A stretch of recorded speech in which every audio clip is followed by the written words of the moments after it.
Thank you, Chair Sanders. And Chair Sanders has acknowledged the progress that has been made by organized labor, which creates kind of, in my mind, a little bit of a puzzlement as to why we're having the hearing. We're not conducting oversight, and there doesn't seem to be a legislative purpose. The title of this hearing suggests that unions are functioning well, and it appears that they are, and that means that partisan legislation like the PRO Act is not necessary.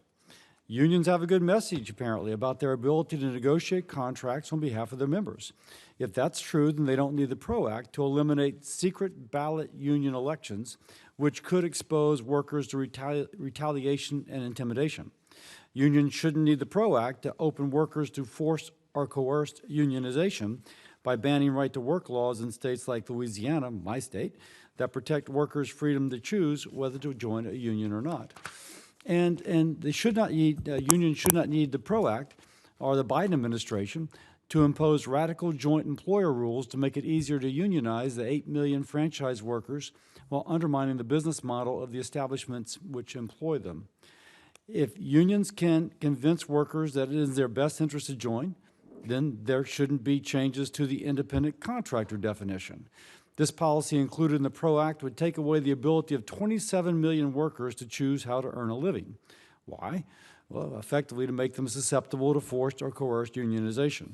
Now, I support a worker's ability to unionize. The right of workers to organize and be represented by a union is protected under the National Labor Relations Act. But if the benefits of joining a union are so good, and I'm sure that's the testimony we'll hear today, then there's no reason unions should have to coerce or strong-arm people to join. And they certainly don't need government to help them coerce and strong-arm. I'll remind my colleagues that this committee already voted on the PRO Act, with all Republicans opposing. There's no sign that the majority leader will bring it to the Senate floor, and it doesn't even have unanimous support from Democrats. But regardless, this committee has already devoted a markup to progressive legislation on unionizing and bargaining. So what is the purpose of today's hearing other than holding, I hate to say it, a taxpayer-funded pep rally for big labor unions? We have public health programs that expired September 30th, and we haven't had a hearing for the last 2 weeks.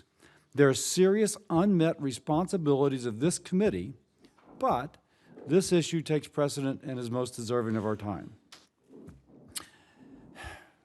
If we wish to celebrate those achievements that unions have recently achieved, that's the chair's prerogative. But we should point out that it's been 54 days since this committee has held a markup or hearing to consider actual legislation.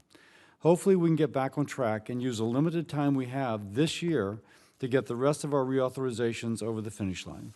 With that, I yield.